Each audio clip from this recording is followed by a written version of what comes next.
What's up, y'all? I see how the mics work now. I understand it now.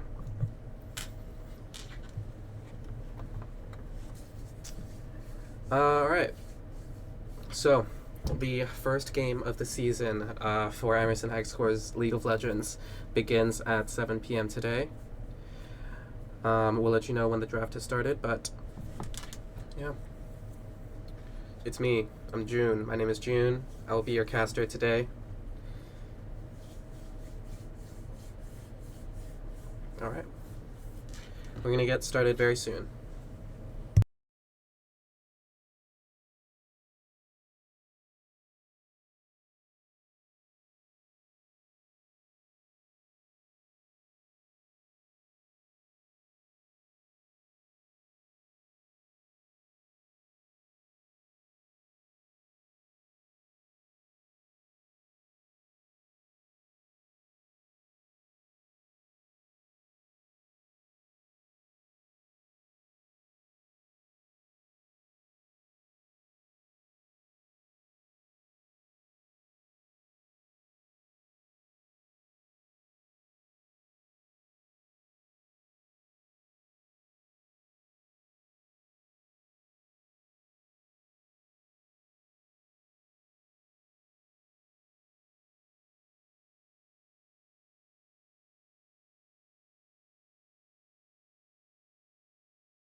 Alright.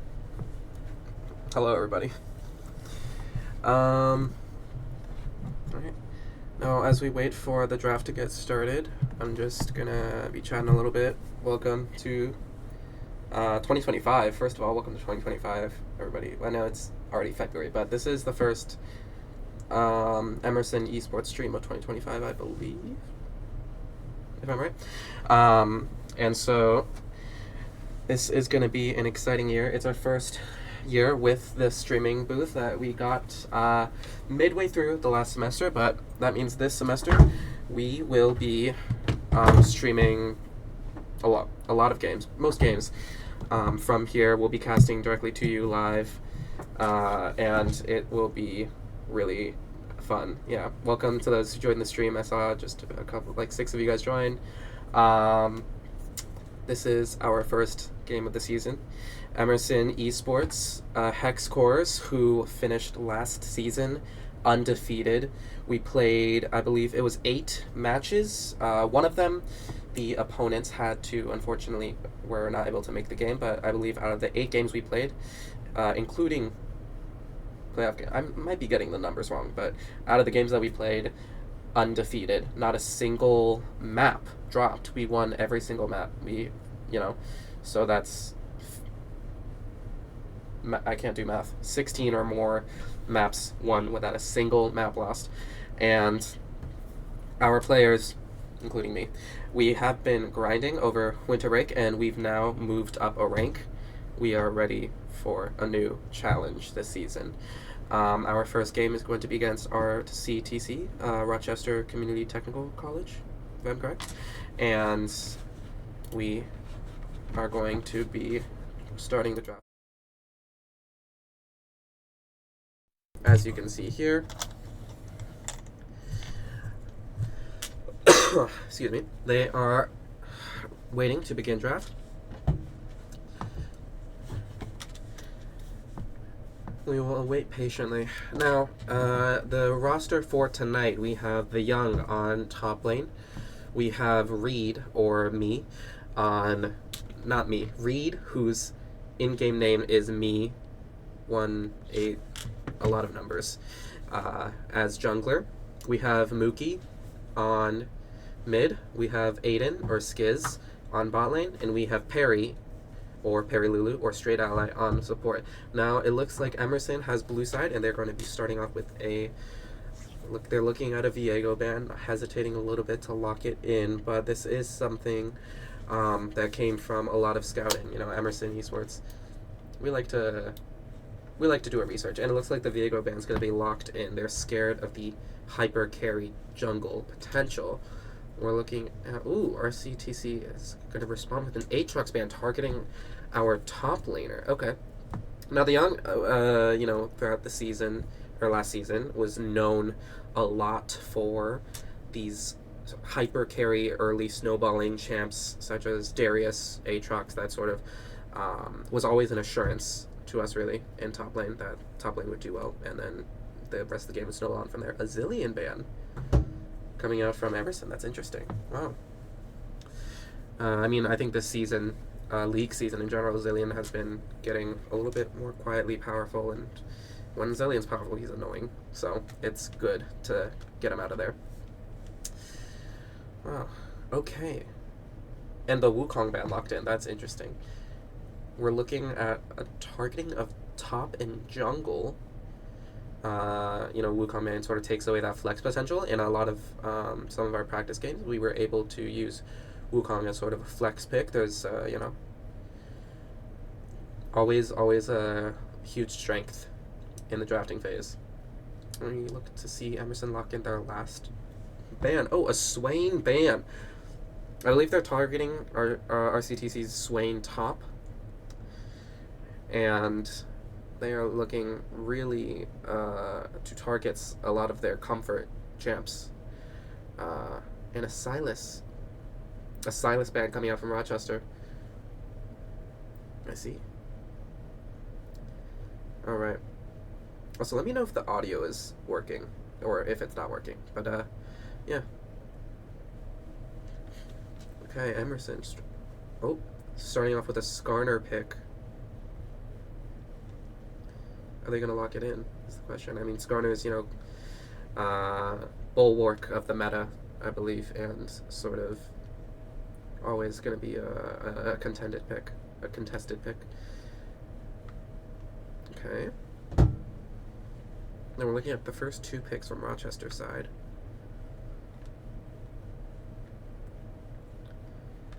Oh, they're taking their time. And what's it going to be? It's going to be the Vi looking to counter the Skarner. That is an interesting pick, directly into Skarner. It makes sense. I'm wondering if they're going to be building their team composition around the Vi, though.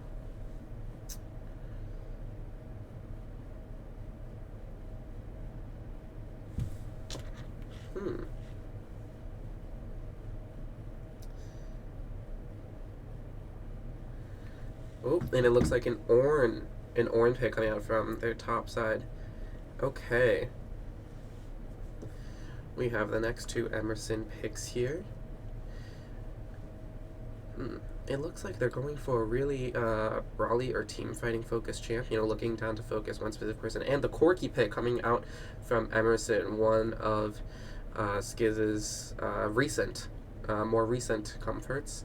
And also, flirted with the Ezreal pick there. Also been getting a lot of traction recently, but Corki has been dominating bot lane for the past month or so, and so it's good to see Emerson sort of adapting to the meta. Not necessarily just following what the meta dictates, but sort of playing with their options a little bit. Oh, looks like the Darius coming out. And they lock it in. Yeah, I mean, between Aatrox and Darius, one of those is gonna win for the Young. I mean, you kind of gotta take both away. Darius into Ornn, though, that is an interesting lane. That kind of an uncommon lane, I would say. I don't see it that much, but we'll see how it works. We'll see how it works out. The Galio pick coming in from mid, looking to lock down some of the mage. I mean, of course, Corki is likely going to be in bot lane nowadays. Not necessarily just with Emerson, but nowadays Corki has been experiencing that shift to the bot lane. And we'll see what they ban. A Jinx. Okay.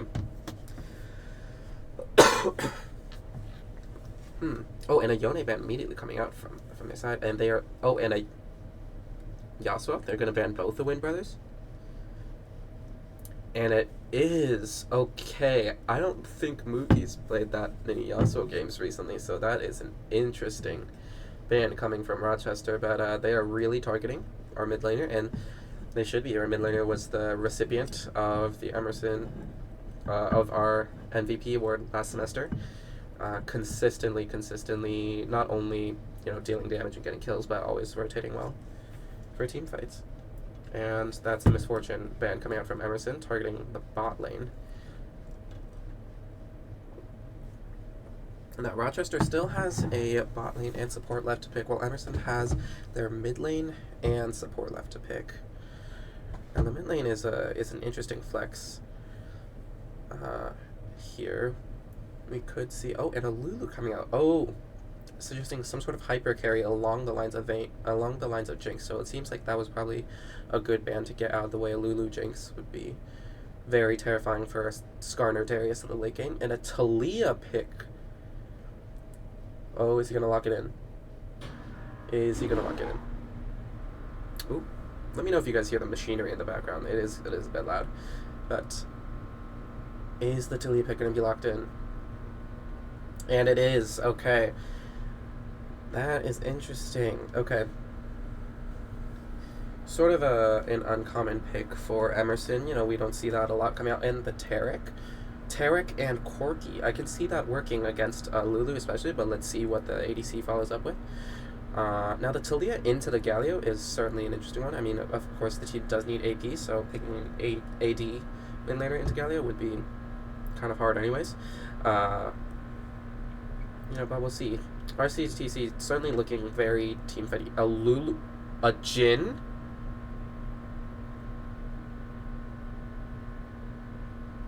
Okay. That is an uncommon.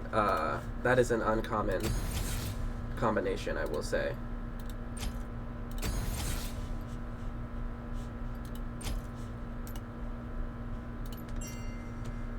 I mean, it's certainly one that can work. I think Lulu complements Jin's sort of early game playstyle a bit well. It's just interesting to see how the attack speed will work out. Well.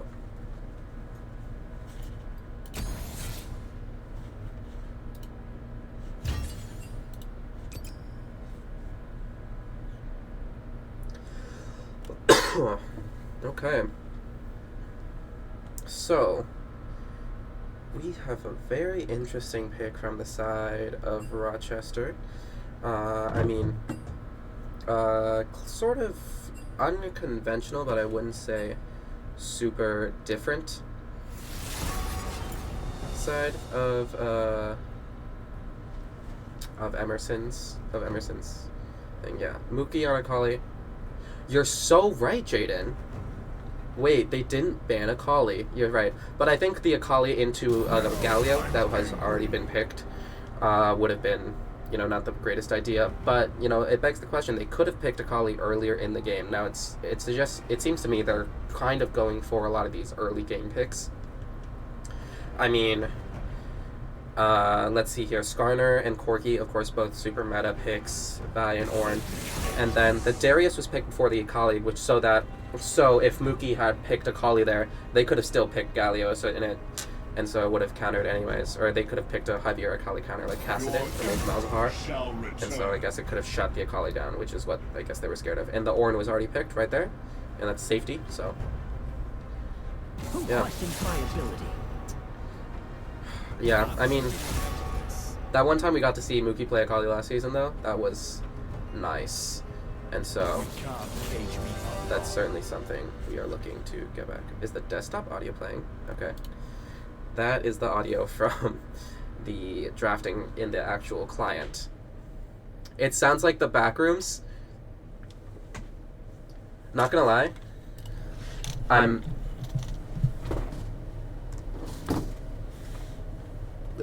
This is the backrooms. No, it's actually a very nice floor of Emerson's buildings. It's if you like leave this room, this corner, it's pretty nice. Jin's 8. Do we get player VC? Unfortunately, we don't, because that would kind of spoil the strategy of Emerson. Yeah. Oh, hey, everybody. Oh, thanks, everyone, for joining. Yes. Jin's 80 does scale off of attack speed, but I am wondering how Lulu's Pix passive will work on Jin, sort of scaling more with the actual attacking speed of the ADC. So, I mean, we'll see our in-game interactions, but, it's an interesting choice. So, yeah. Go Hexcores. Guys, this is going to be tougher. I'm not going to lie. This season is going to be tougher. We are in a section higher than we were last semester. And so, you're going to riot. Now, question, do you mean that you're going to riot in the streets or riot headquarters? Because I support either. You should go to riot. Alright. Now we've got a 5-minute delay between their games, so we've got 5 minutes just for us while they start their game, but, how are you guys feeling? How has 2025 been for you so far? Chat. Yeah.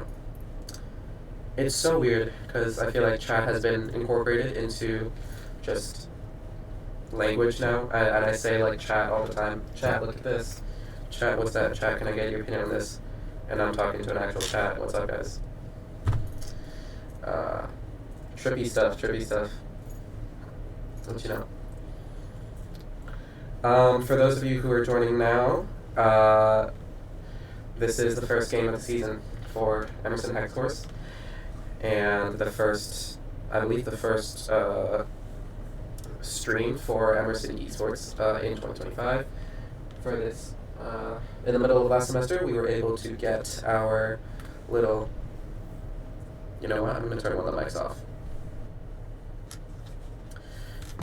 For last season, for last semester, halfway through, we were able to secure this little streaming nook over here, and this is the first semester that we're going to have this whole thing.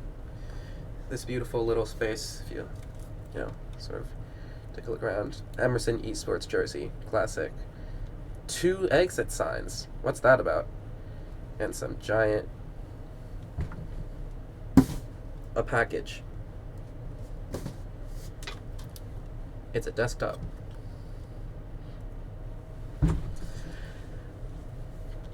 But, yeah, as we wait for the spectator delay, I think what's interesting is going to...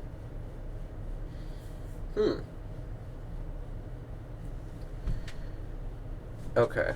I may be wrong, but... looking at spectator delay here...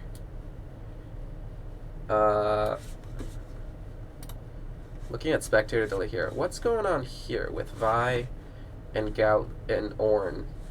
That could just be them, not being in the correct positions, because sometimes what happens often with Emerson is we always like to align ourselves in the custom lobby according to our roles, but sometimes the enemy team doesn't. But we'll see if it's a Vi top after all.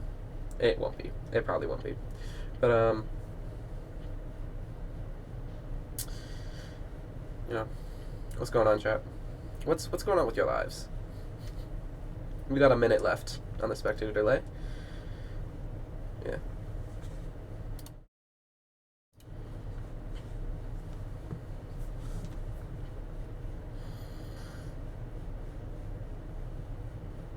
Turning the mic off was the play. Yeah, I noticed there's 2 mics here, because sometimes we'll be able to have a co-caster, sometimes we won't, and it's just one person. And some of the mics in OBS are connected to some scenes and some aren't. It's a little weird thing, so I have to use both mics. So, yeah, that's my bad. Oh, you're right. They could be for people with bad memory. All right.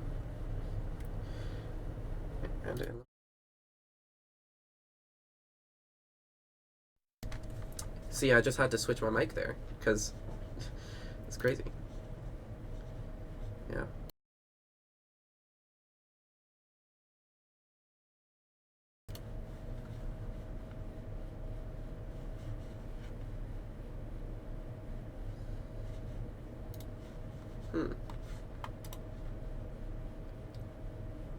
Oh, that's interesting. Oh, there we go. There we go.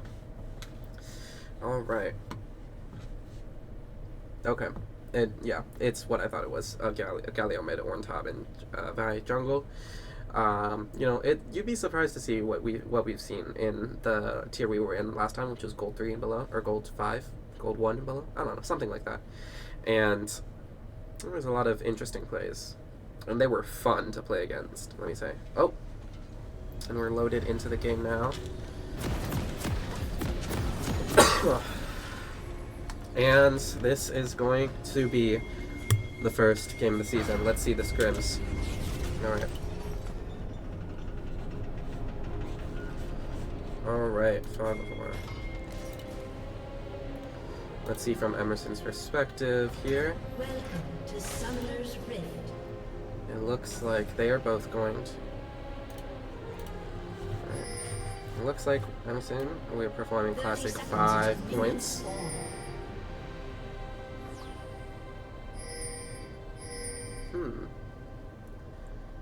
Looks like Rochester's sort of just gathering in this little bush by a river.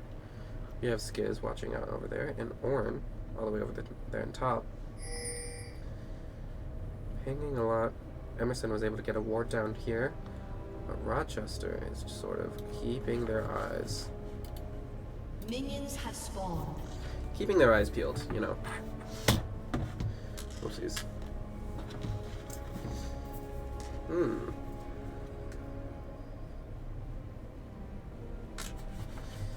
Okay, and it looks like Emerson's going to move bot. Coming back mid are Galio and Talia, and they're just going to start. Just going to start taking the blue here. Now, with them taking the blue, that should give Emerson a little bit of actual leeway in bot lane when they get extra CS and XP, and a fight breaking out top. Young going in on Orn and taking damage, and if they can pocket trash at bot lane is also cutting as well. Corki and Tarek lands a stun, and Vi is able to come in for a level 2 gank. Corki tries to escape, the barrier comes out, and Vi misses her dash after a flash and barrier. Tarek is able to escape as well because the damage from Lulu and Jin are just not able to get him. That was very early gank and very early engagements from both teams. Okay, I mean, we see Emerson pushed in here, and wow, Rochester are actually able to get a level advantage even though they arrived late to lane. Okay, and we have Galio pushing up towards Reed in jungle. Blueberry is... Oh, and Mookie looking to get some poke on Galio as he comes back to lane.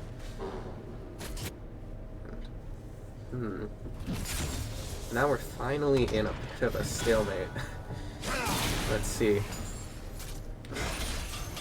The Jin and the Lulu are... Oh, and this takes a little bit of poke there. No poke back. Oh, and the Vi is invading our blue side jungle. And sort of gets away with taking the Raptors, although we do know that she is there now.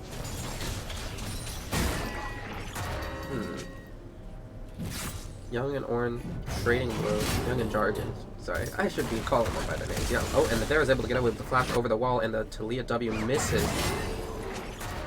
Young is able to secure the cannon. Lots of fights over minions in top, but nothing substantial so far.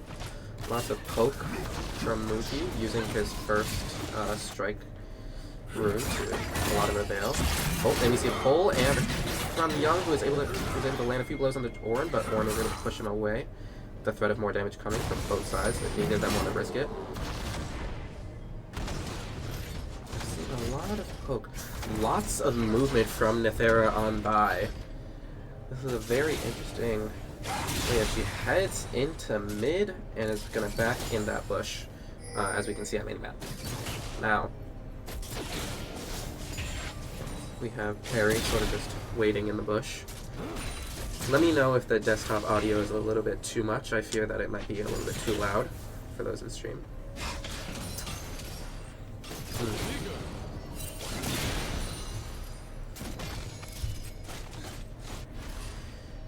Okay.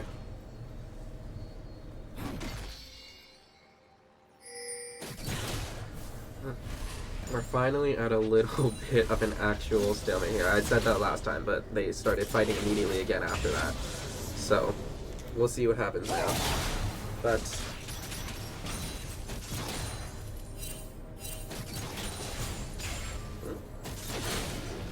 Now, sort of a freeze bot lane on the side of Emerson, you know, sort of consistently keeping there, and yeah, see now, again, they have 3 casters. Jhin and Lulu, however, are sort of, they're not suffering too much from the freeze, although the freeze is now broken. Oh, the top wave is finally pushed back towards the side of Emerson.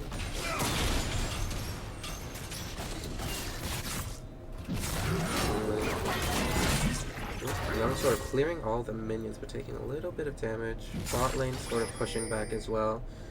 Sort of a lot of different plays between waves here. Now, as the dragon is now in play, and the grubs are spawning soon as well, and Young goes in for a hook onto the Ornn, is able to land a full combo, and is able to proc his passive, procs his ghost as well, and just sort of autos the Ornn to death, and uses the W, but Ornn pops a flash, and Darius also pops a flash, and he's able to get first blood. Oh, wow. Oh, and Tarek is able to land a stun. Cleanse coming out from the Lulu. Oh, oh, but this seems to be a trade for Corki. Oh, and the root is landed, and with Vi coming in, this could be bad for Emerson.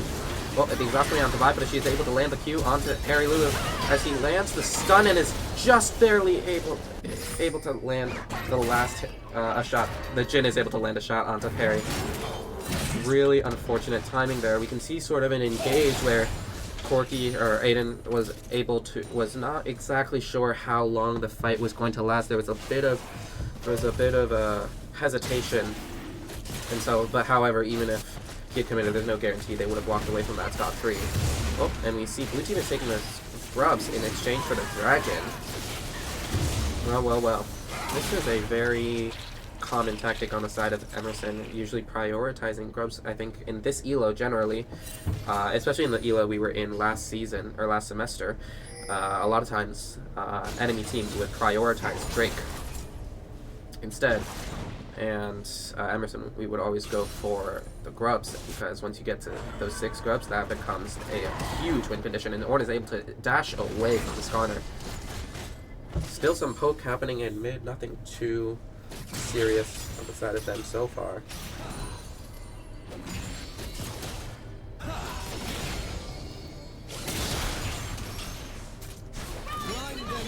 Oh, and then Tarek lands the stun onto the Lulu, who is able to shield but not able to get away. Jhin is too far away to help her.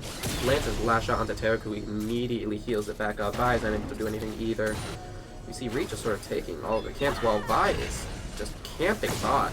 Oh, the stun is landed on Tarek, and Galio is also coming in for the assist, but they are unable to get him as Corki is able to support, although the blue side controller does go down.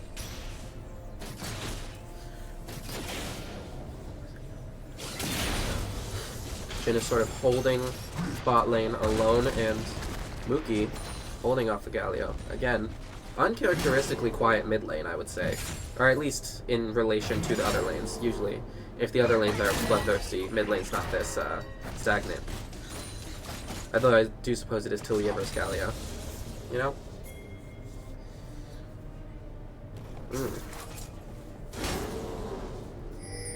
Now the Young is sort of trying to hold and waits for a slow push. Vi is finally taking her camps. Oh. And we see Emerson bot lane, sort of pushing in towards tower as Jhin comes back. Oh, and the stun is landed onto the Jhin. However, the hydrogen bomb is a little bit too far in cooldown for extra poke, and they're able to get away. And they set to look up to reset. Oh, player stats, of course. Yeah. That's why that. Oh. And the Young is facing a massive... Oh, but Mookie is able to come in and is able to... Oh my god, is able to kill Ornn and use... Sorry, I did not... I was pulling up player stats. And the Young's ult is able to get both of them along with the bleed passive. That is a massive win for top lane with the support of Mookie's rotations. Once again, we can see how on top of rotations Mookie always is. Even if there's stagnation in bot lane, he does not miss, or in mid lane, he does not miss chances to go to the other lanes, help them out, and take a little few assists on the side for himself. And we see Vi looking, oh, and flashes in. Young is able to deal with a passive amount of damage, but Vi uses her ult, and the passive is proper Young, and he uses his combos perfectly, and auto attack cancels and kills Vi. That is Darius. That is Darius play. That is Darius gameplay. That is Darius gaming. Oh, and Lulu is the target of a stun, although Jhin is far away under tower to get that stun. And he sets up an ult. That's interesting. Reed sort of standing by on the Skarner, but nothing will come. We can see Galio and Talia also hovering around bot lane. Let's look at the player stats so far. We have, apologies for the confusion, but the enemy, or Rochester's players are a little bit mixed up. You can see Ornn, Galio, and Vi are not where they're supposed to be. Galio sort of facing the double team in mid lane as Skarner and Talia are coming into him, but he's able to flash out, although Skarner will catches him and he gets suppressed. And he gets further suppressed by Skarner's dash. Can he make it out alive? And it seems that he will fall. It's an unstoppable duo. Mid and jungle, always a terrifying combination if they're well coordinated, and we can see them fighting for the next two gloves. Rochester was able to catch two of them, but it seems they will not be able to catch the last one. Bot lane, again, Tarek is able to land a stun, and Corky diving in, pushing them back, although no kills will come out of that fight. Cool. Nethera coming in onto Mookie, who is unbelievably close range, and the Lulu ult just popped onto Rocklord, although Tarek lands stun in. Will they be able to... And we have an ult pop from Tarek as a simultaneous fight. Reed is caught out by the Vi and Galio, and will fall, and Mookie is unable to save him with Talia's damage in the early game. Oh wow. What an exhilarating set of team fights just now. Top lane is an island because he got so many kills early and did not translate that yet. But we can see a massive CS gap is already forming on the side of top lane. Ornn needs to do a good amount of catching up. But late game, Ornn should provide a lot of crowd control. As you can see, Emerson is not at dragon. That means 2 dragons to the side of Rochester. You can see Vi sort of playing all over the map, really, to varying degrees of success. Although that has support them 2 dragons so far, and we can see that it is a... Don't know what Drake, because I didn't see the announcement, but... Some poke coming out from mid lane.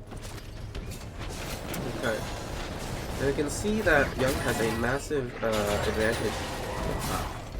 But that's gonna need to translate when he gets out of top, which, you know, top lane isn't one of those roaming roles. Oh, dives in and is punishing this Ornn under his own tower, just outside of the range. Orin is going to have to play super safe if he can find a way out of this. Darkened HD is in trouble, and he can find a Q and a knockup onto the back of the Q, and is able to hit a full combo onto Young, who is now low enough that he has to play smarter if he is going to stay.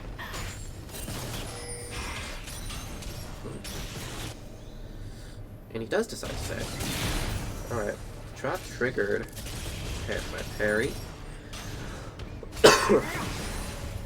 Sort of a W coming out from the Jin. Young walking up and looking for a poke onto the Orn, and he's able to catch it. Oh, although the Orn dashes his way to safety. That could have been bad for Darken HD if he had not gotten out of there.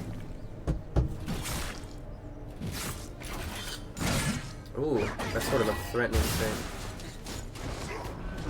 Ooh, ooh, ooh. He gets caught by the taunt, and the W misses from Talia. Bethera and Blueberry unable to secure the kill. Now Reed has come out with the top to help secure the kill onto Darken HD, and that is going to be a top lane tower on just as Turret Blade falls. Wow. Alright, you can see again, Emerson bot lane sort of often pushed in. There's a considerable CS advantage on the side of Skiztastic over Rocklord. Although this certainly isn't an insurmountable one. Oh, and the Gallia ult comes in, although Emerson are far away. Vi is the only one who's sort of there, but the Jin ult comes out. Vi again taking all of her resources onto the Taric, although his ult is able to be popped in just the nick of time, although it doesn't seem like he's going to be able to make it out of that one. Skiztastic just out of range of the Jin ult. And that's going to be a kill onto Taric. Although so many resources were used onto that. Those Galio ult, Vi ult, Jin ult. I don't believe Lulu ult was used, but there's a lot of resources onto that. Oh. Orn is coming mid.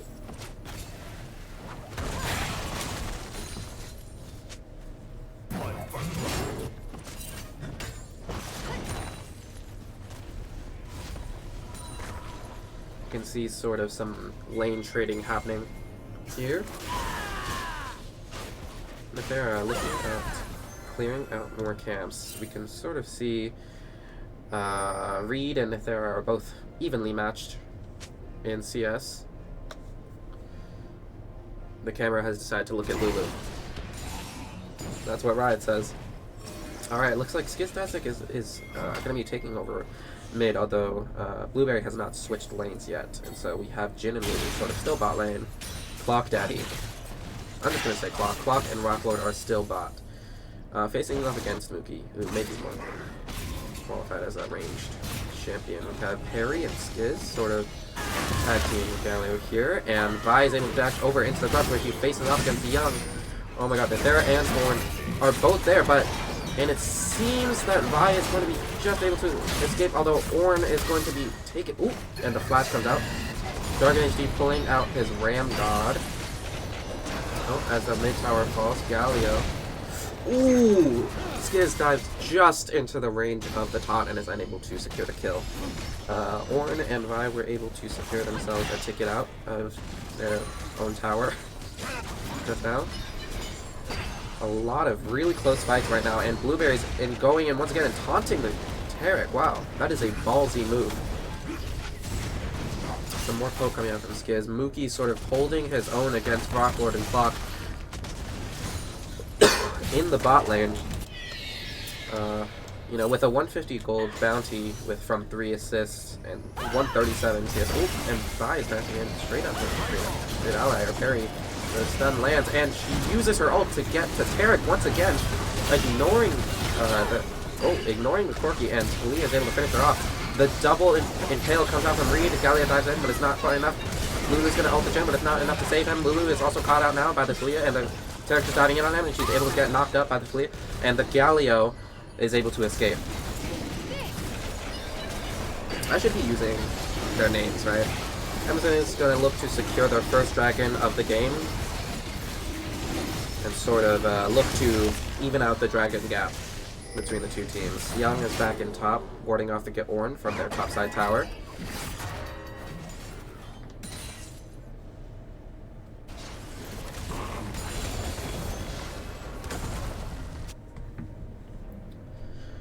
Oh.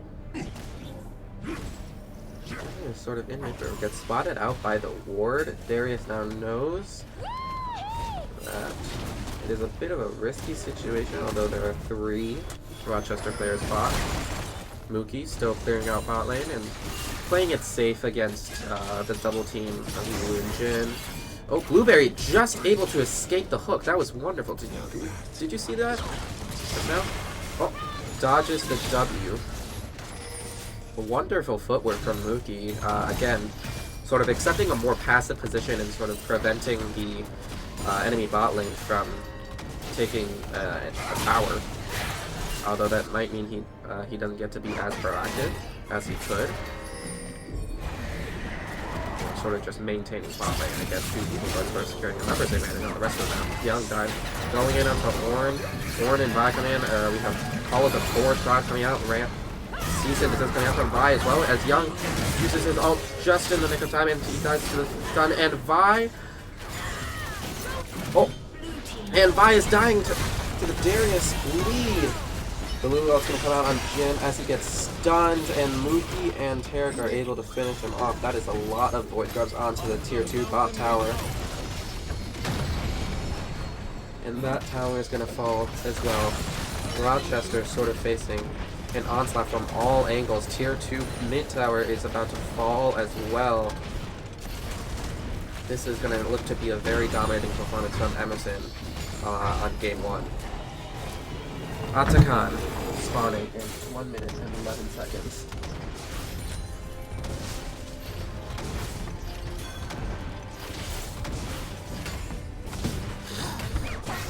Okay. We have Emerson sort of all in going into the trajectory of Atakan. Although Rochester seems to be headed bot. Oh, right. No, Atakan is not. Rochester seems to be focusing their team bots. And they do want to stick together at this stage, being in sort of a, 12k gold deficit. But they certainly don't want to take this fight, but it does seem like they should be there for it. Now we got 5 members of Emerson taking the Otacon, so it should be a quick fight. Lulu is going to be the one who's able to pop them out, but that ward is shut down by the control ward in the sky bush. Ornn also coming in. Oh, and the Jinno is just too late to try and steal Otacon. Oh, and they're going to be fighting over it. Young going in first and securing a hook onto the Ornn and just sort of keep. Oh, and is able to hook him back in again, and is able to ult him before the Call of the Fort God even comes in. Reed sort of taking the brunt of 4 Rochester members by dashing in. Oh, and as the Tarek ult secures immortality people from, Emerson is able to turn around and collapse onto Rochester, with Young coming in from the bottom and securing that choke point. Jin is able to get away through a sneaky recall, but that was a total wipe for Emerson, using the terrain to their advantage, both through the Skarner wall hacks, let's say, and Young's incredible movement speed, just sort of going around their team and cutting off 2 of 3 chokes in the furthest choke, you know, being too far out of reach for the rest of Rochester. Rocklord and Clock Daddy sort of clearing it out with Thera to back them up. We can see Blueberry and Jargon sort of heading top, but Emerson seems to be backing away. Their Otacon buff should be running out soon, so they will not have the benefit. They will not necessarily have the benefit of the Resurrect for that long, and Reed is smites the wolf before Nethera.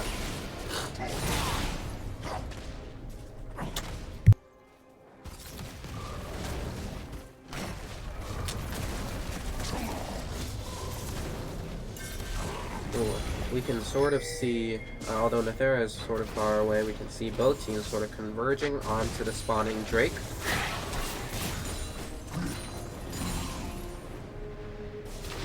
Chemtech Drake, sort of a controversial Drake. Always been a controversial Drake, but still an important one nonetheless. And it looks like Rochester are going to abandon this. They do not want to take a fight with the Octon buff still up, and it looks like Emerson are able to are going to be able to even out the dragon score 2-2. With 2-2 dragons, 4 Void Grubs, Void Herald, it seems, and Octagon on their side. Seems that Emerson has the objective advantage so far, though we have Clock and Jargon pushing in on top, and it seems this top tower is destined to fall today with 4 people diving in onto Mookie, and he's able to get no abilities out before getting CC locked. Oh, but we have Young and Ree coming in. All the Force Guards able to come in onto Young, and he's hit by the Polymorph, and Taunt and coming in. Reed is able to suppress both of them and carry them far, but Young is able to heal up with a single Q. A little bit confused on which target to go for, but Galio dives in and holds off 3 members of Emerson as Jen snipes from far, but that is unable to do anything. Young coming in onto Ornn and the Lulu, and is able to secure ults onto both of them and take them out. It really seems that Rochester is deciding to be super diligent and responsible with their team fights and when to take them. However, it still does not seem that even when they do decide to take team fights, it still doesn't come out in their favor, you know, being super vigilant about what's good, you know, being very conservative about it. Still, it hasn't been working out, unfortunately. We can see Rock Lord sort of just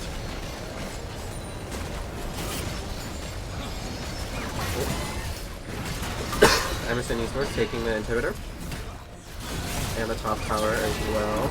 Oh, Ornn diving in onto the little rock there and spawn. Straight out and Reed are able to get hit. Ornn diving, trying to go for the Corki, but to no avail. The peel from Reed and Terry has been too great. Luffy coming in, Young coming in. The top and mid inhibitors should now fall. And we can see Rochester make one final save. Galio dives in, but is unable to hit any sense before he gets pulled in. Galio and Ornn are dying down. Oof. As the Vi dives in with the Lulu ult, but is unable to secure a kill before dying. Lulu and Jin making the final stand. Clock Daddy and Rock Lord, unfortunately, will not be able to do much damage as Young dives in almost in their spawn. Just unable to secure a kill, but he died. Okay. Oh, okay. Okay, he just dives in.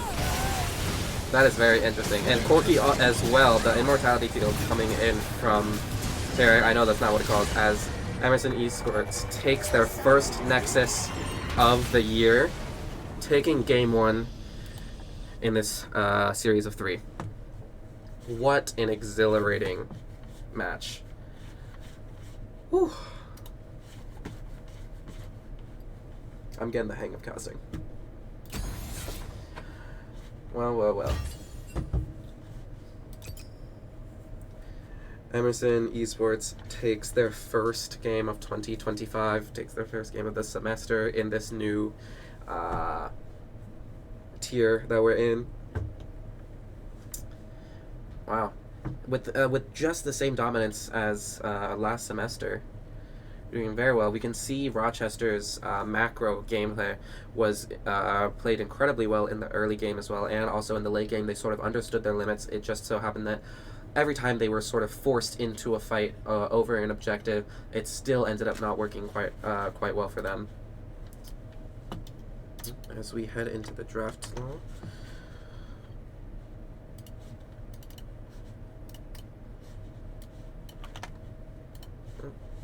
And we are waiting on a new draft. Oh, and it's already started. Rochester looking to ban out the Aatrox once again. They're sticking with the Aatrox ban, which I support it. Young on Aatrox is not something the enemy team wants to see, generally. But as we go through the bans, let's talk about the last game. I think both teams showed a really great strategy overall in terms of macro and rotations. The enemy jungler as well, Nethera on the Vi, incredible early game initiative. Unfortunately, it did not translate as well into the late game, where they did play very conservatively, and I think that was the right call. But you know, at times it ended up losing objectives, where I think perhaps they could have secured some vision ahead of time, and sort of not waited for Emerson. We sort of felt Emerson had so much tempo, especially building over the course of the game. And it looks like the Akali band is coming out. That's different from last time. Wow. That is something. Who was it? Who was talking about Mookie on Akali earlier? Yeah, Jaden. Yeah.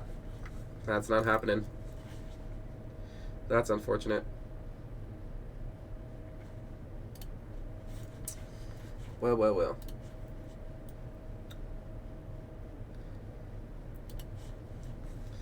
Okay, the Swain band coming out from Hexcores once again. Rochester on blue side now gets to make first pick.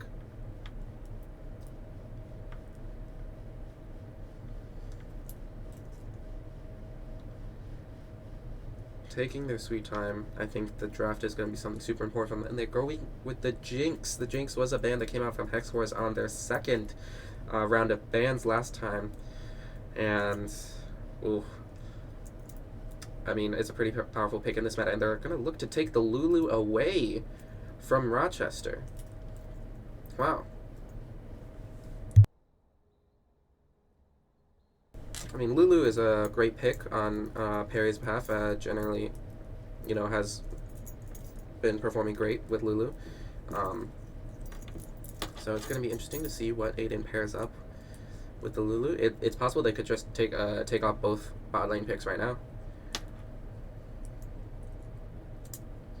Oh, and it looks like they're going to stay with the Skarner. Okay.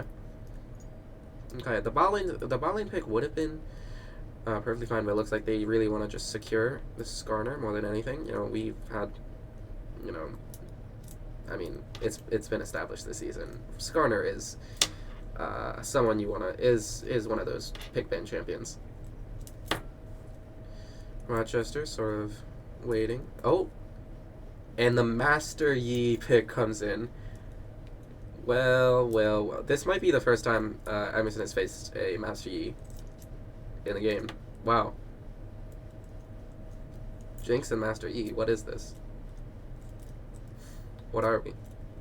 Some sort of League of Legends? Karma? Jinx Karma into a Lulu lane. That is something I quite like, actually. We don't know what Emerson's ADC will be yet, but looking like a very secure lane for Rochester. I wonder if Aiden will pull out some crazy, crazy pick.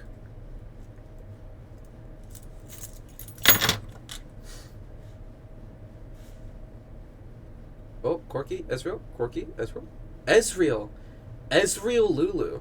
Okay, what is happening? We are getting so many unconventional Lulu picks.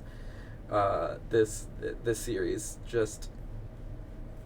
This is a very interesting development.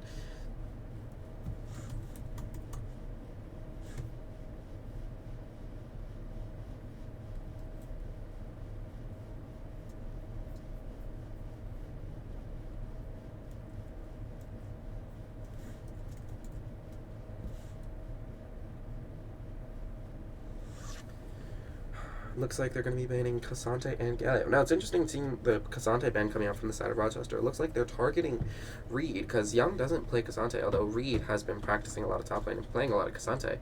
And every time we played a lot of scrims, they've always banned the Cassante out from Reed, although Reed's not playing top lane, so sort of a wasted ban, unfortunately. But not an uncommon wasted ban. Cassante is scary right now.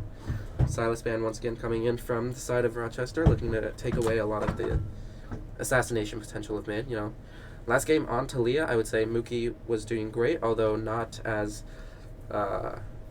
you know, it wasn't a carry mid laner as he often played last semester. So we'll see what comes out on the side. Oh, LeBlanc. That is a new pick. That is a new pick coming out from Mookie. We'll see how that works.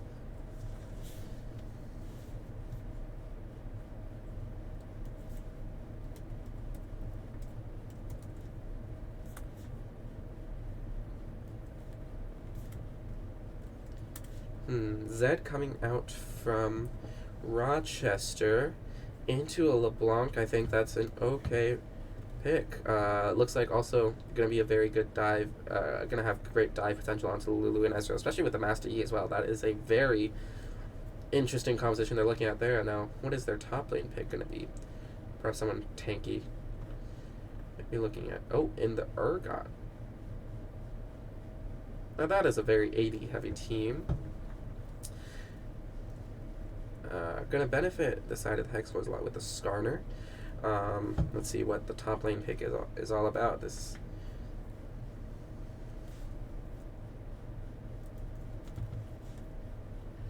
and the Darius once again.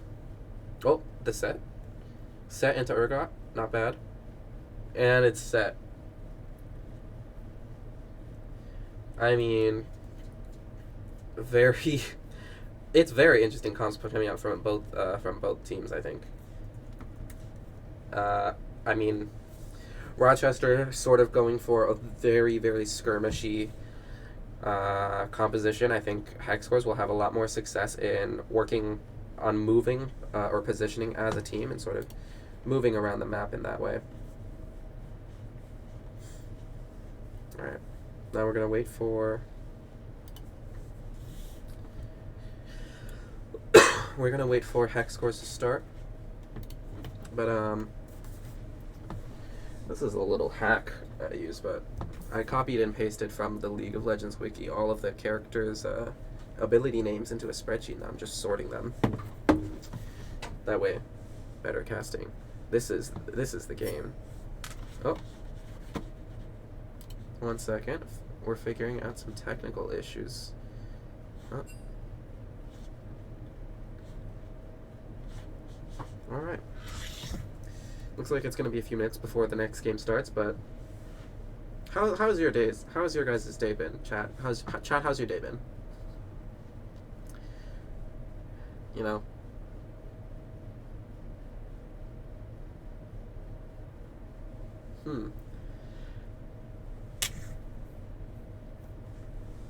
There is a 90-second stream delay, so unfortunately. But, yeah. First map of the season goes to Emerson.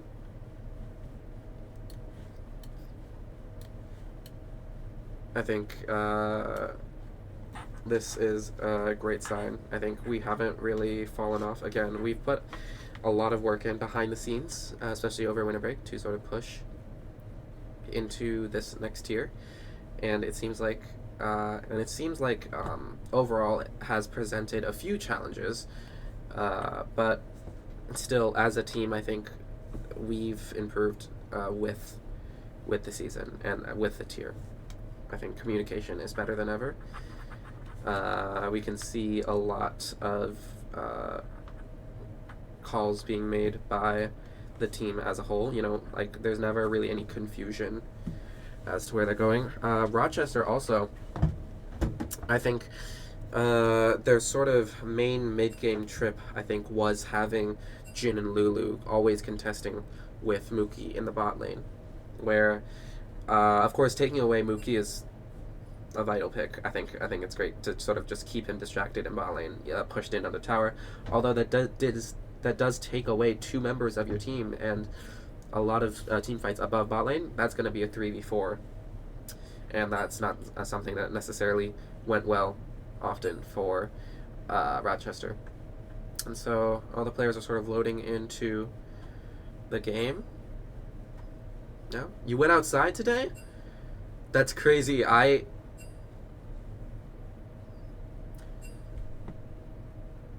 did go outside today. I had to check with myself real quick, but I believe I did go outside. Yeah. I mean, you can say you went outside, but we're watching League of Legends gameplay, so it's a little bit of a trade-off. But yeah, as we have Emerson Hexcores drafting in-game this time, let's talk a little bit about, the history. I think last semester we had Rob as our jungler and Reed as our coach, and this semester they're swapped now because Rob is in LA coaching us from afar, and Reed is stepping in as the jungler. And yeah, I mean, I think overall,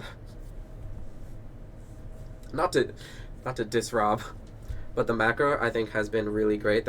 I think also it has been just sort of learning as we go, learning with the grubs, which were new last season, of course, and learning what to prioritize. And I think we did that all as a team, and I think that has been great. Again, the Zed and the Master Yi pick are shocking to me, you know. Or what am I looking at here? This is a very, it's just an interesting draft to me. What is going on? With honestly both of them, the Lulu and the Ezreal. I'm excited to see how that plays out in game. You know, I think it's gonna be better than Lulu and Jin, but still not as great as Jinx or Kog'Maw. But it's great taking the Lulu away from Karma. I think that was a great or taking away from their support. Clock Daddy. I think that was a great strategic decision in draft. But we'll see. We'll see. Certainly a AP, very AD heavy and AP leaning team here.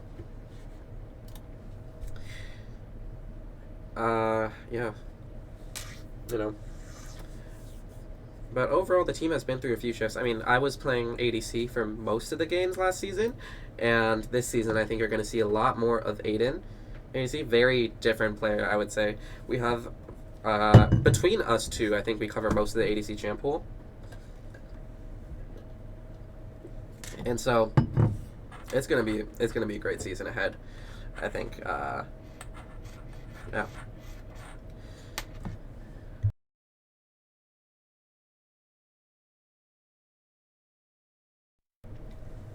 Okay.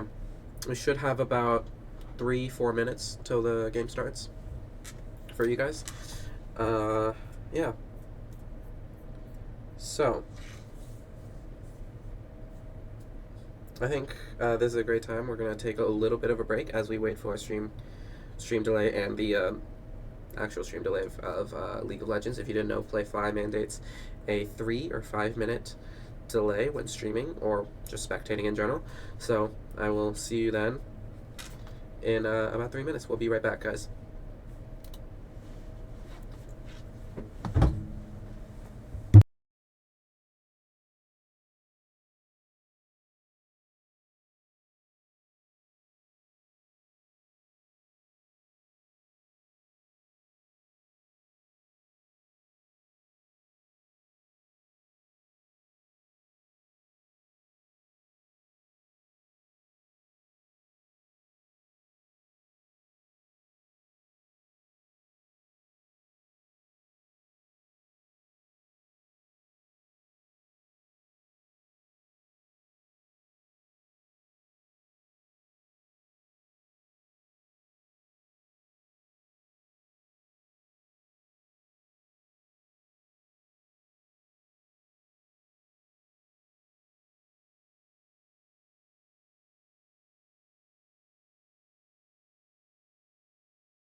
Sorry, gang, I forgot I muted the mic on the OBS as well.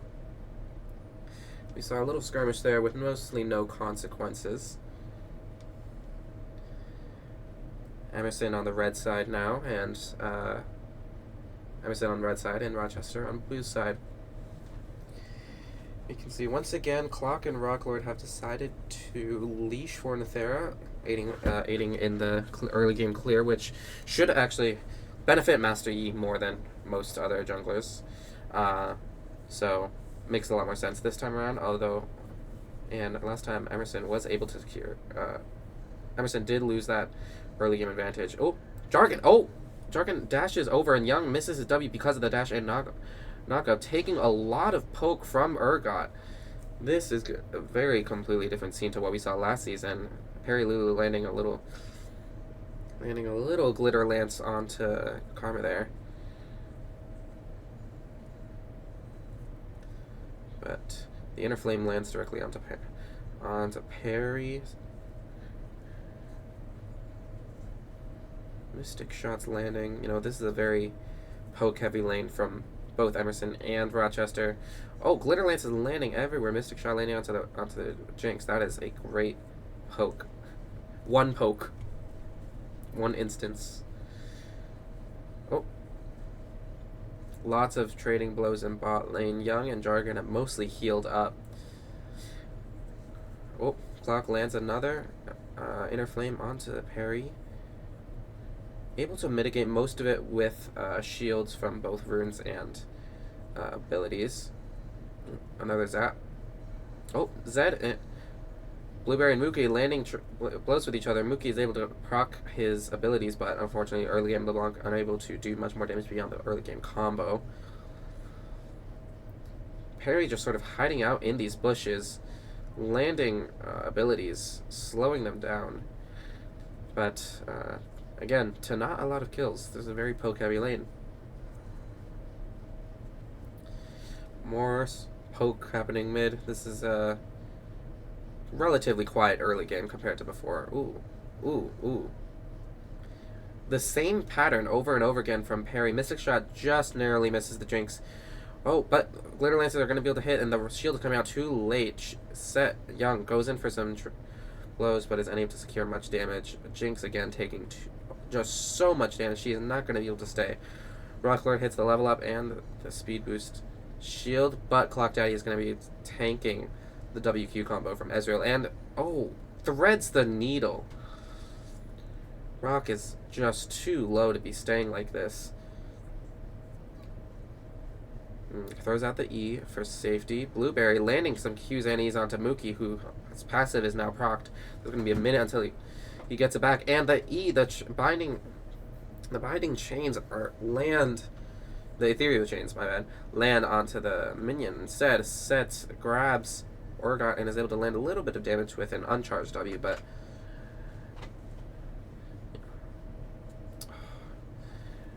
I think what Rochester feels is that they're pushed in, relatively pushed in, so they have freedom of movement around, but they are both so low, and I fear that they may just be overestimating their survivability just a little bit.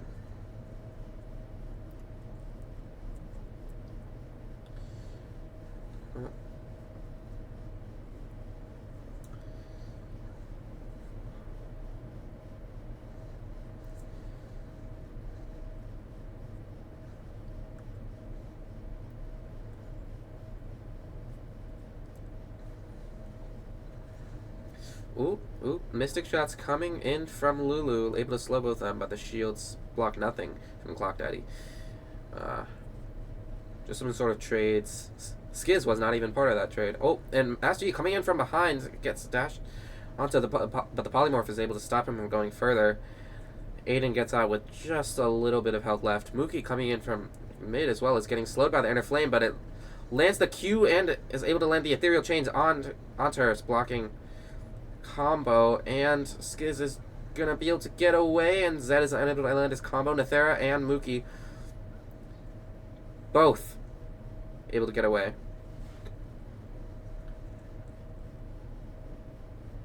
Oh, Blueberry and Nethera going back in, looking for angles, mostly just sort of securing vision. And they're all back. Wow. In the meantime, though, we see Reed sort of making the most of the situation, taking the Grump. As Rochester looks to secure the first Drake once again. Now, with Young pushing in and Urgot returning, this could be and most of Emerson positioned towards that top, especially Perry now also rotating towards Grubs. That is prime position. We'll see if Nethera is going to be taking the Grubs or contesting the Grubs. Well, Jargon HD spotting Reed on the Grubs, but Reed hits the Impale, an early Impale onto Urgot, flips Reed over.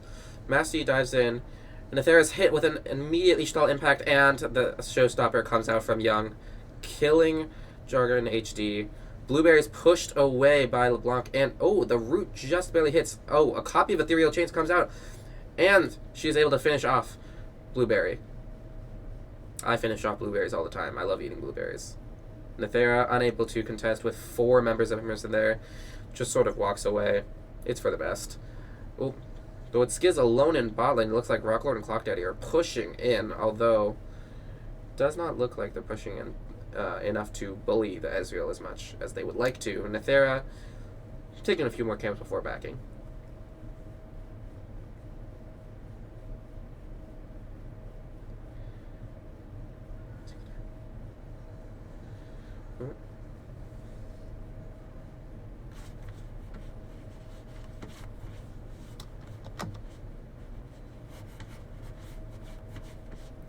Ooh, just fixing the audio.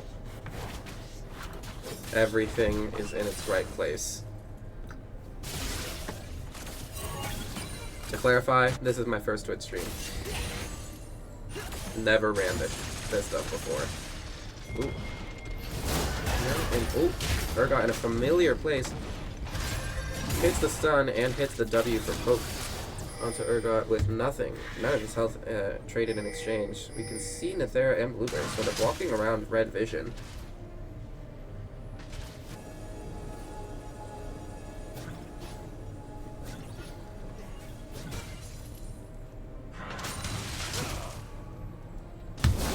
Ooh, Young landing the stun, landing the Facebreaker onto Urgot once again, using the Haymaker as a finicky piece, even without much of his health invested into its damage.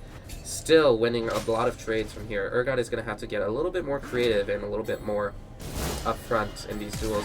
But with this low health, and he flashes in with the Haymaker and the Showstopper and is able to finish off Urgot before he can react. The Impale landing onto his head with the Death Mark, but is unable to escape. Ooh. 2 deaths in succession for Rochester, and that is the first 5 all over to Emerson. It's not looking great. Sort of even in their large Drakes as well. Let's take a look at the stats right now. Again, remember that Rochester's teammates are a little bit mixed up. We're seeing a small CS advantage on the side of Skiz as opposed to Rocklord. Playing this lane very safe as Karma and Jinx, which they have learned to land the root onto the Lulu, but is unable to do much besides a zap. Ooh.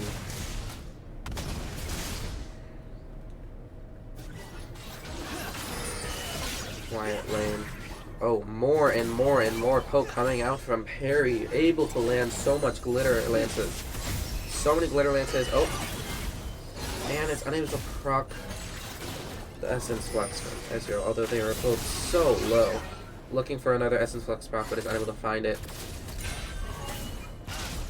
Just keep throwing these skill shots out here. What's interesting is that, you know, the poke from Emerson bot lane has been massive.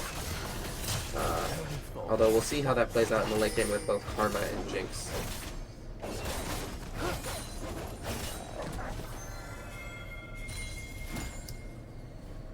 Once again, sort of as a stalemate as the teams are waiting for epic monsters to spawn.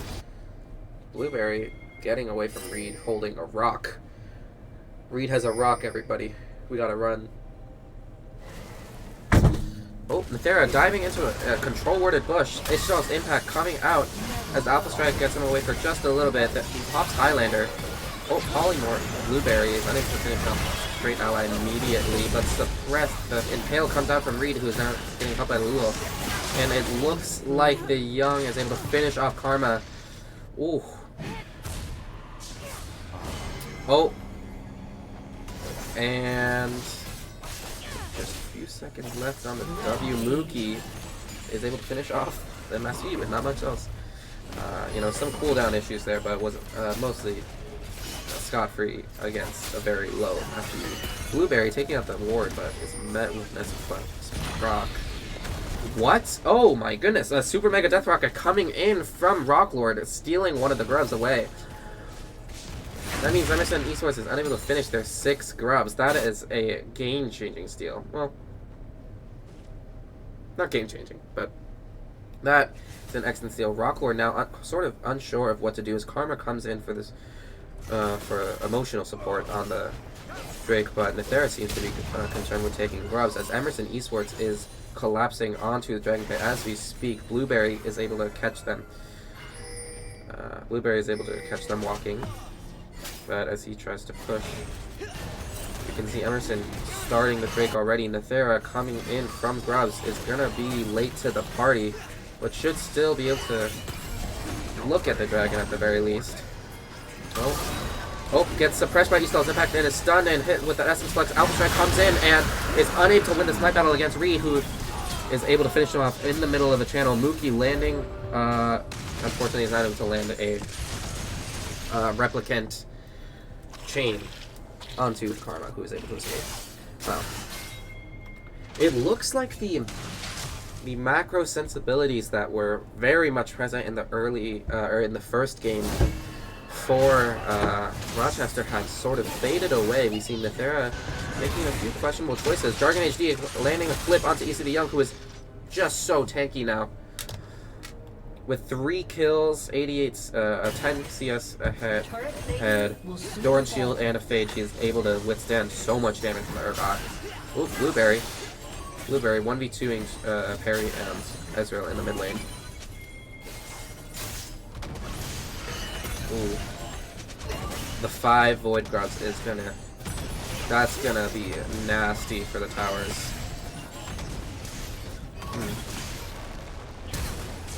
Oh, Rocklord. Oh, and Aretas just barely able to hit the Impale onto Rocklord. Tries to escape, but is unable to escape Skarner's rocks.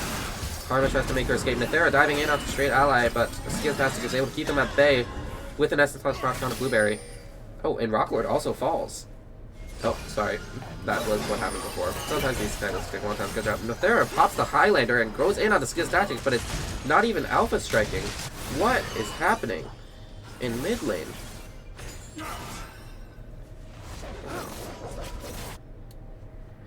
Very different occurrences this game. I don't think... Oh. Okay, cool. That's,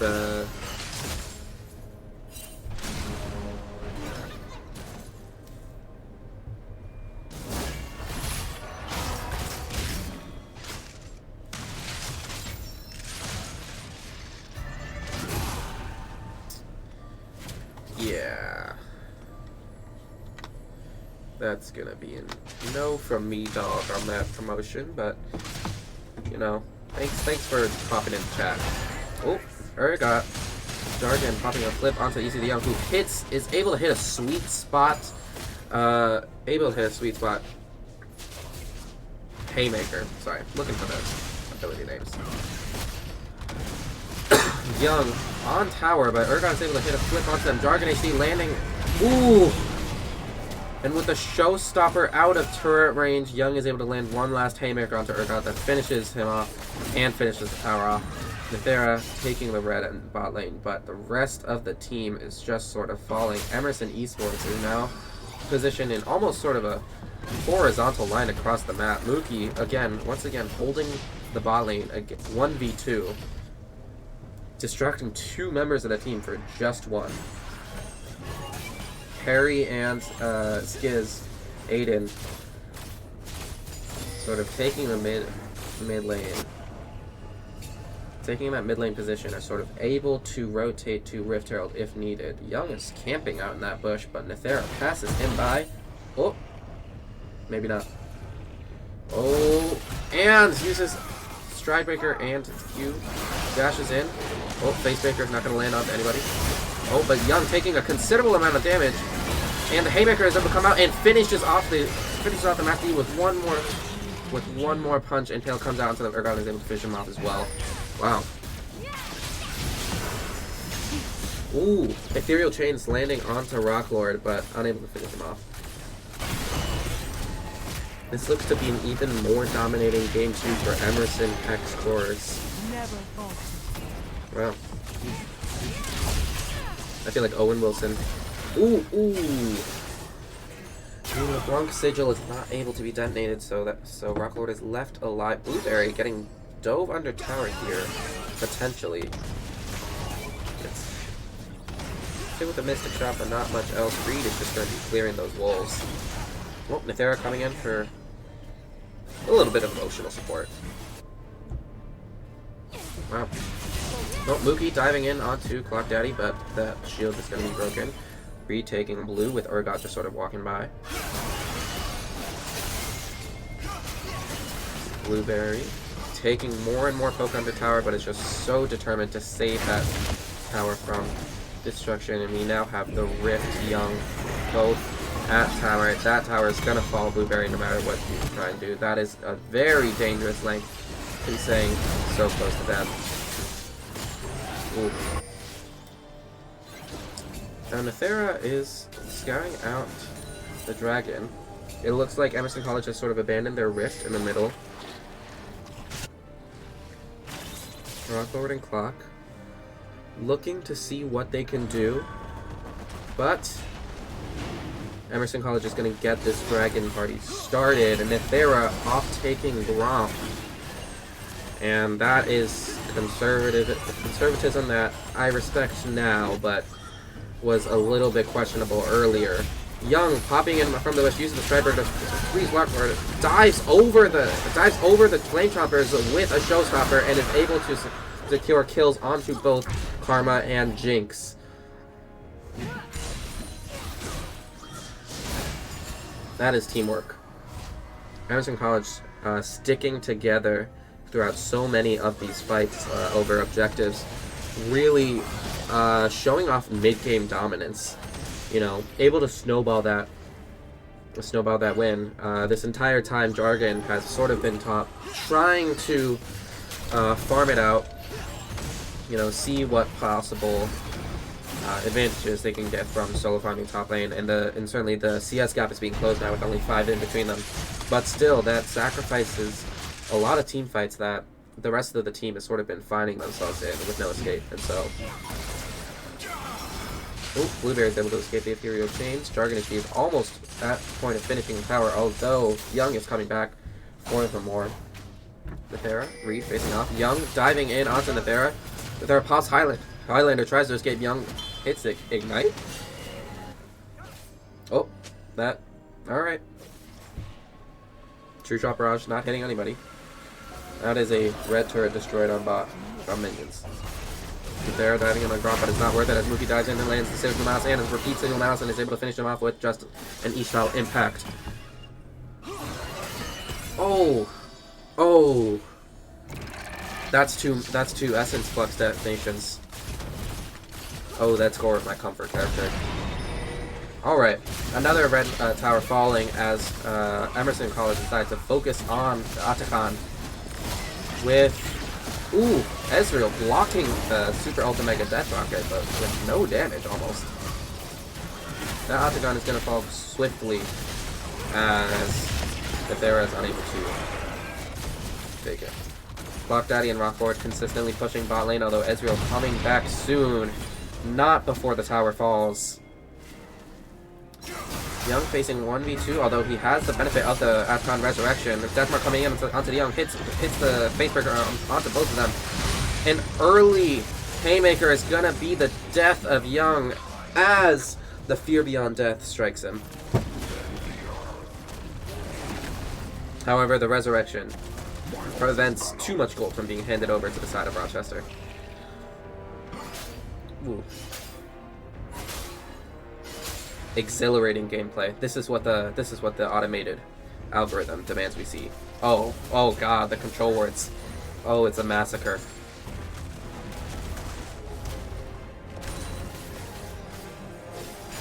Okay. Oh god. Oh, the wards.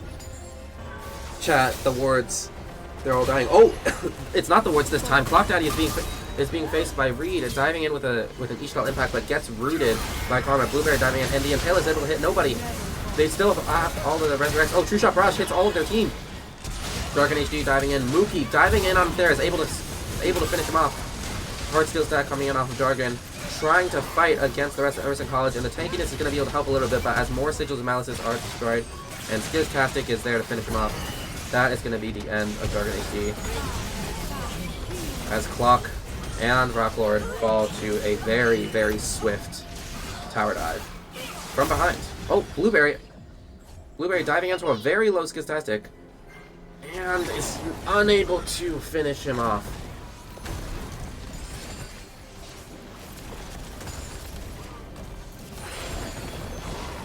Wow, I think once again a lot of the early game macro demonstrated by Rochester in game 1 has sort of fallen apart, perhaps because of the Master Yi pick. You know, sort of you have to work, it's different, it's just different from Vi, and so early game not as strong, but last game, early game was the strong point for Rochester. You know, they had the 2 dragon advantage, they had Nethera camping all the, mostly bot lane, but securing advantages where they could, which was just sort of snowballed out of control by Young and Mookie's rotations, but this time it seems there are not really many advantages going to the side of Rochester. You know, Jargon HD trying to secure as much CS and sort of in that solitary top life, but a lot of his teammates are not able to avoid the 4v5s that come with that, you know, top island perspective.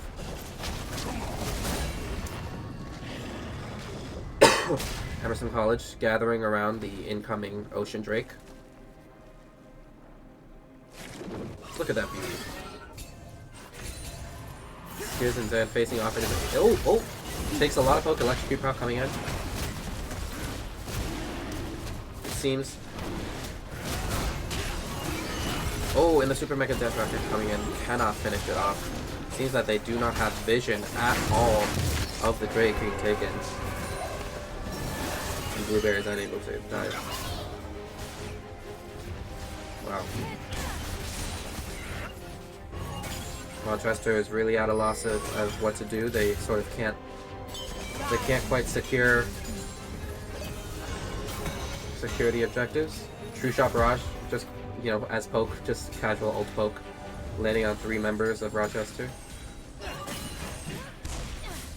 Mookie looking for a dive onto Urgot. Blueberry is able to get away with the flag, but the Ishtal impact has carried him so far into the team.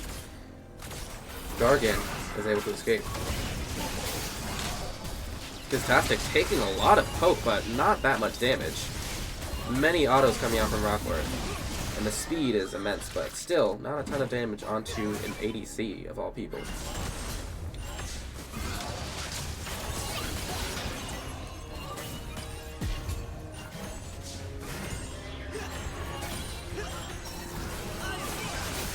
Blueberry try to land poke wherever he can. Nethera sort of trying to clear out vision, retake the red side jungle from Emerson, but the Ethereal Chains is going to land with that extended link, and ooh, Deathmark coming in for Blueberry, tries to escape onto both of them, trying to secure any kill, but the Sigil of Malice is going to hit, and he dives back into LeBlanc, who is going to be able to secure that Sigil of Malice, and he falls. Emerson College was just too spread out across Zed's clones. The Master of Clones, LeBlanc, beats the Master of Shadows. It's a game of trickery and, you know, thematically very, very poignant. Oh, the Ishtal attack carries Jargon away from his tower. Oh, Facebreaker lands onto both of them, and the Impale lands onto both of them as well. Jargon and Clock Daddy are both able to fall. Rocklord being killed in an instant by Mookie as Emerson College look to make their final approach towards Rochester's Nexus. Only Nethera is left standing, guarding both the Nexus turrets. Oh, and his ECDL flashes in and uses both the Showstopper and Facebreaker to kill Nethera and kill during his channel as well. Blueberry trying to make a final stand, trying to secure kills onto Ezreal or LeBlanc, but Emerson College are going to take both Nexus towers. Young landing a final Facebreaker onto Blueberry. Clock Daddy coming in as well, but is unable to do that much. Even in taking down Young and taking down Ezreal is not able to fall down, and the first Nexus, the first game match of the season goes to Emerson College Hexcores. Still undefeated. Still undefeated. Yeah, I think the second game was really just sort of unfortunate for Rochester. A lot of what was working in the early game for them, especially the last game, was sort of falling apart. Yeah.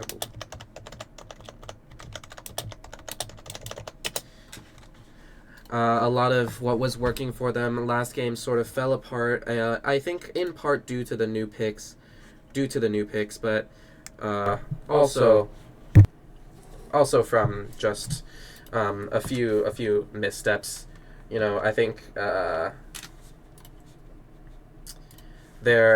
top laner, their Urgot Jargon, was sort of trying to carry the brunt of the second game, but unfortunately, you know, Emerson College is coordinated enough to have vision across the entire map and does not fail at finding fights when they can fight.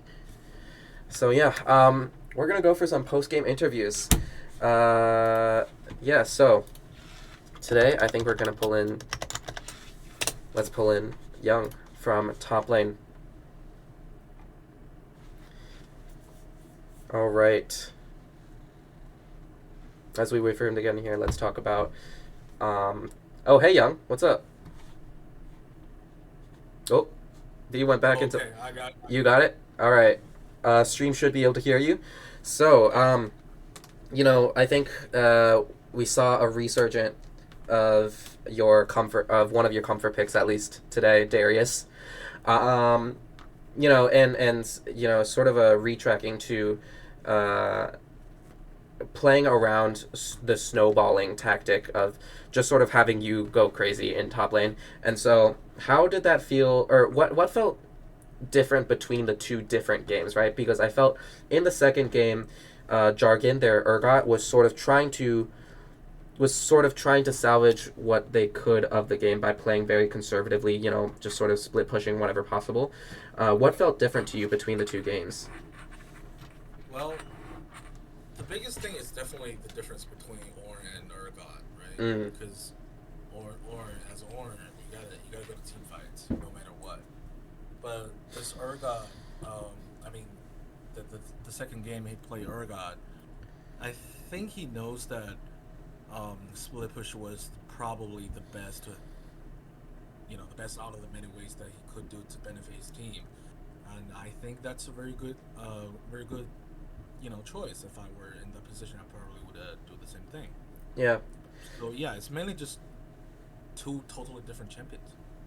Yeah, I mean, you know, knowing the champions, I think, knowing the champions you're playing, I think, is something that goes a long way, especially when it comes to switching up in macros. I think that's totally something that Rochester, unfortunately, did not manage to carry across all of their members in the second game, where their jungling strategy was a little bit out of tune with their first game jungling strategy. But yeah, that's a great insight. Thank you so much for this. I mean, or actually, let's get another question. I mean, Sure. what is why? Let's put it. How about this? What is your what draws you to top lane specifically?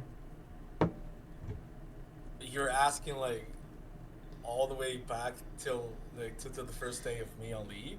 I guess no. Why do you main top? Well, I got to know this game League of Legends because of what the Shy did in 2018 Mm. Worlds.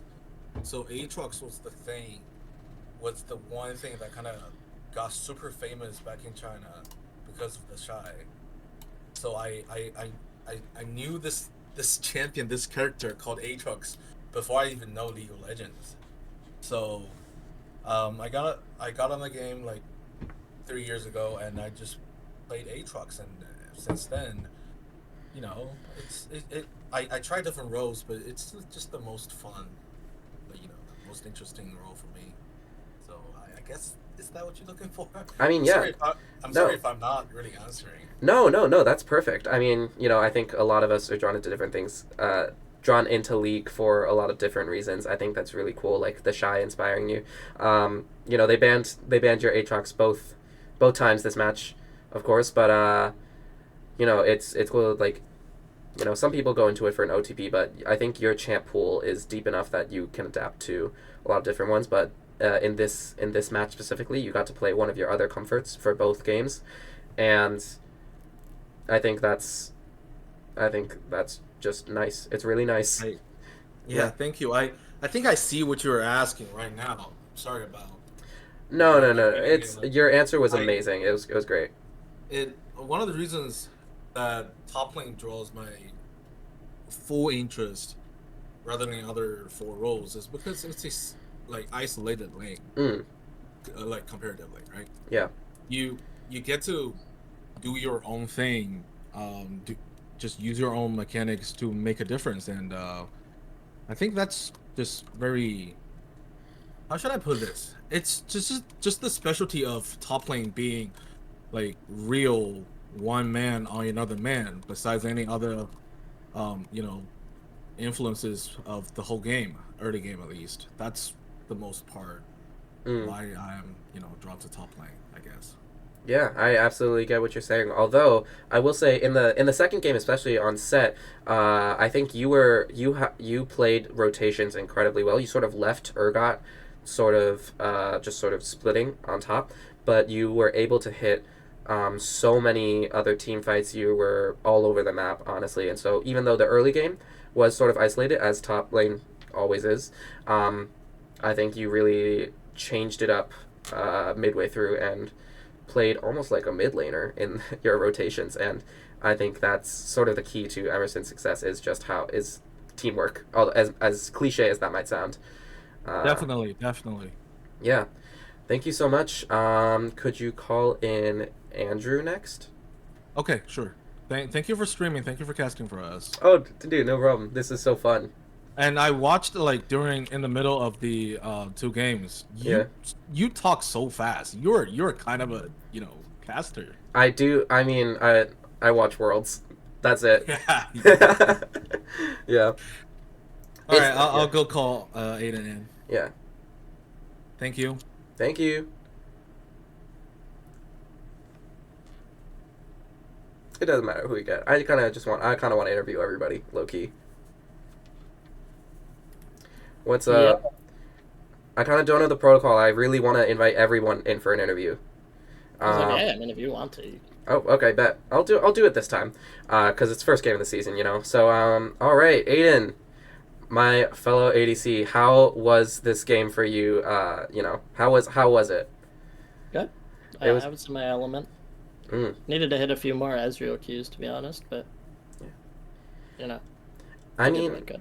I think especially in the mid game, you were able to punish the Zed so much, punish people who were trying to hold mid lane uh, so well, um, even if all the Qs didn't hit, you know.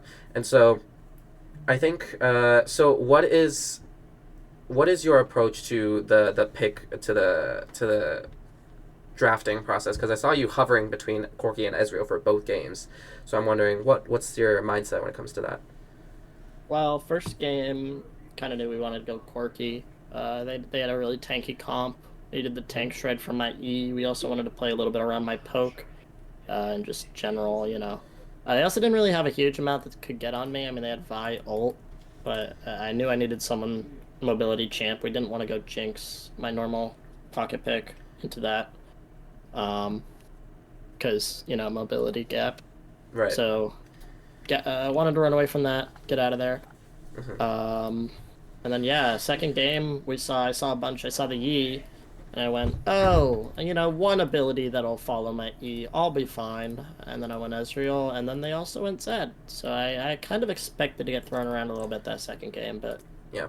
And, you certainly had some close calls at the very end with Yi and Zed sort of holding base, trying to dive you and Mookie as well, but you were able to escape both of those attempts just by the sheer force of, snowballing. You guys, they didn't have much damage to do to you. So I think in terms of micro and macro as well, staying on mid while Mookie was bot, I think it was just a really well played game. Yeah. yeah, I All think right. I egoed a little too hard in the like end game there. Like you said, I was, Eh, it's throwing a few close calls, but they didn't and punish me for it. So end game take is what you're always ego given. time. Unfortunately, Yeah. and it wasn't even you who died. Last time we had a killless a killless game or a deathless game. I was the first one who died right at the very end. So Yeah, I managed to. I almost yeah, managed to get away with two.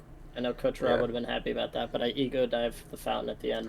Uh, Ooh, ooh, so I'll take one flawless game considering I'm like the 30 death power spike ADC normally. So yeah. we I take mean, those. yeah. 30 to power spike ADC is always the play. That's the best strategy in my mind. How was casting? It was It's been fun. good.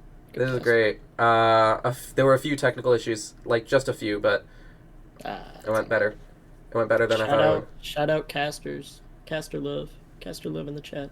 If anyone in the chat wants to cast in the casting Yes, booth, need casters. join All us. right, I'll get out of here. Do you want All one of right. the others? Yeah. Let's get Mookie in here. Okay.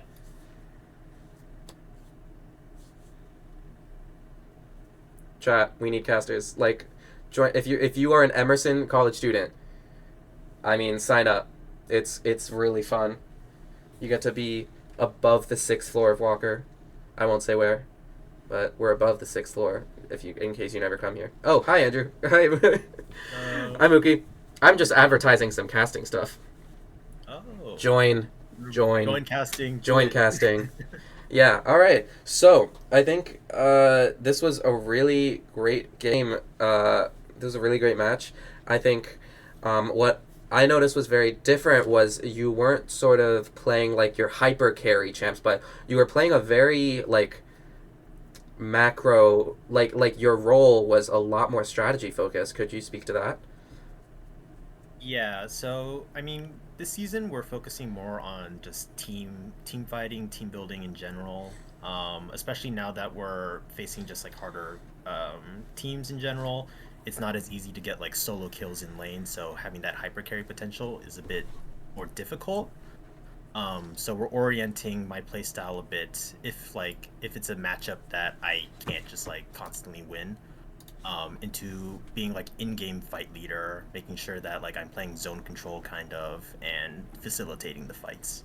Yeah, certainly. And I noticed in the early mid game, you sort of held bot against their enemy ADC and support always, and even though you were sort of pushed into under tower most of the time, that's still 2 against 1. You're taking 2 members of the team for just yourself, and I think that contributed to the success of so many team fights elsewhere on the map. Um, yeah, and so it's a different strategy than what you would usually play, right? Or at least last semester, Mhm. right? Yeah. Yeah, no. Especially since I was playing LeBlanc, I was able to farm what I needed, just back out with the TP. Um, we've been looking at just like macro, making sure that like we're getting the most advantages in a fight that we can, and if that means rotating our bot lane where we have 2 members instead of one, that helps us a lot in the fights if the enemy team doesn't follow that. Yeah, I think it just makes me really proud to see the like coordination, like not coming from like an outside perspective, like looking at how you guys are just so coordinated without even taking a look into your comms, like in the middle of the match. Mhm. It's really satisfying to watch. It's great. I think you Yeah, no. guys, I mean, yeah, yeah, I mean, it's hard to tell, like, being able to get a lead and just like, sure, it all snowballs out of control, and it happens because we're disciplined. We make sure we maintain a lead, make sure the enemies can't get back in the game. Mhm. So it's hard to like see like all the hard work that goes into it. But we've really been putting in the scrims, making sure we're finding like really hard scrims for us to participate in, and just constantly improve more than our bracket says that we're in. Yeah, absolutely. I think a lot of work has, like, the behind the scenes work is so much more than people ever know. I think, yeah. And let's send in.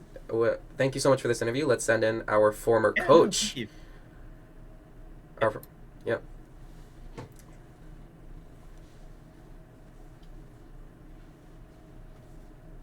Hi, Reed. Hello. Former coach Reed. Now our jungler. I mean, that's the first topic I want to cover. I believe this is. Wait, I might be wrong. Is this your first competitive play flag game playing on the team, or was there? It is, yeah. Oh, right. I was substitute last semester, but Right. we had, go to team, so never needed to bring out something like the Cassante. Damn. Oh, now that you mention that, now I really want to see you play Cassante in a competitive match. Yeah, in the Man. jungle too. Yeah, in the jungle too. I feel like last semester we had a lot of like LCK coded team comps, and now we don't really have as much. It was a little interesting looking on both sides, especially game two. But yeah, so speaking to being a jungler, following after Rob, what was what did you notice a shift between the two games? Because I feel like there was some differences in their strategy. Yeah. So obviously, like I can't talk too much about their strategy, only how we were trying to respond to it. But kind of from draft, we were thinking that their team comp was going to thrive in chaos. They had a lot of champs that were very greedy and needed a lot of kills. They had Jinx, Master Yi, Zed, like all those champs need kills. And so we just kind of went into the game with the plan, like we're going to play our slower paced, more controlled game, and we're not going to give them an opportunity to ever get into the game. And so we, executed that really well. I think we gave over like one kill, and it was when we were finishing the Nexus. So Yeah, I mean, if you're gonna give away a kill at any point, yeah, I think that's the place to do it. For sure. Yeah. So what is it? So yeah. Oh, Reed, your fans are in chat. Oh yeah. Reed, what is it like? Seeing, witnessing all of us playing, and last semester, and now being on the field with us as a active player. Yeah, so I think being like in comms is such a different experience than just watching the games, through stream and stuff, because you get to hear so much of how everyone thinks differently. And so that's been what we've been working on a lot in our scrims and practices is like our thinking behind different rotations, different fights, different objective setups. And so being a part of that has been really cool and, helping guide those discussions too. Yeah, so it's been great. I think that was a really strong point in this series for us was our setup and our rotations. But obviously, still need to keep working on it.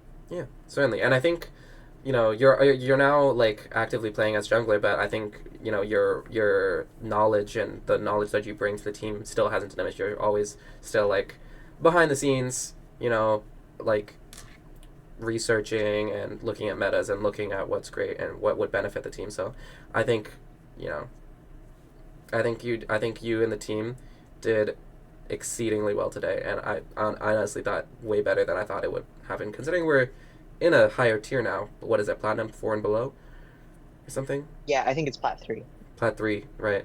So, I mean, maybe beginner's luck, but hey, I have hope. Yeah. Yeah, no, I think we were talking a little bit about this in the post game kind of just lobby, but obviously we're very happy with the results of this match, but we've got a lot of work to do, and we got to just keep up our scrims, keep up our practices, make sure that we can be in best form for every game to come too. So. Yeah. All right, and I believe Perry's unavailable because I don't see him in the. Yeah, Perry had to leave. Yeah, no, I get that. Yeah, but yeah, thank you so much for this interview. Yeah, thank you, Jim. Yeah. All right. We'll see you later. Yeah. Bye. Thank you. Bye.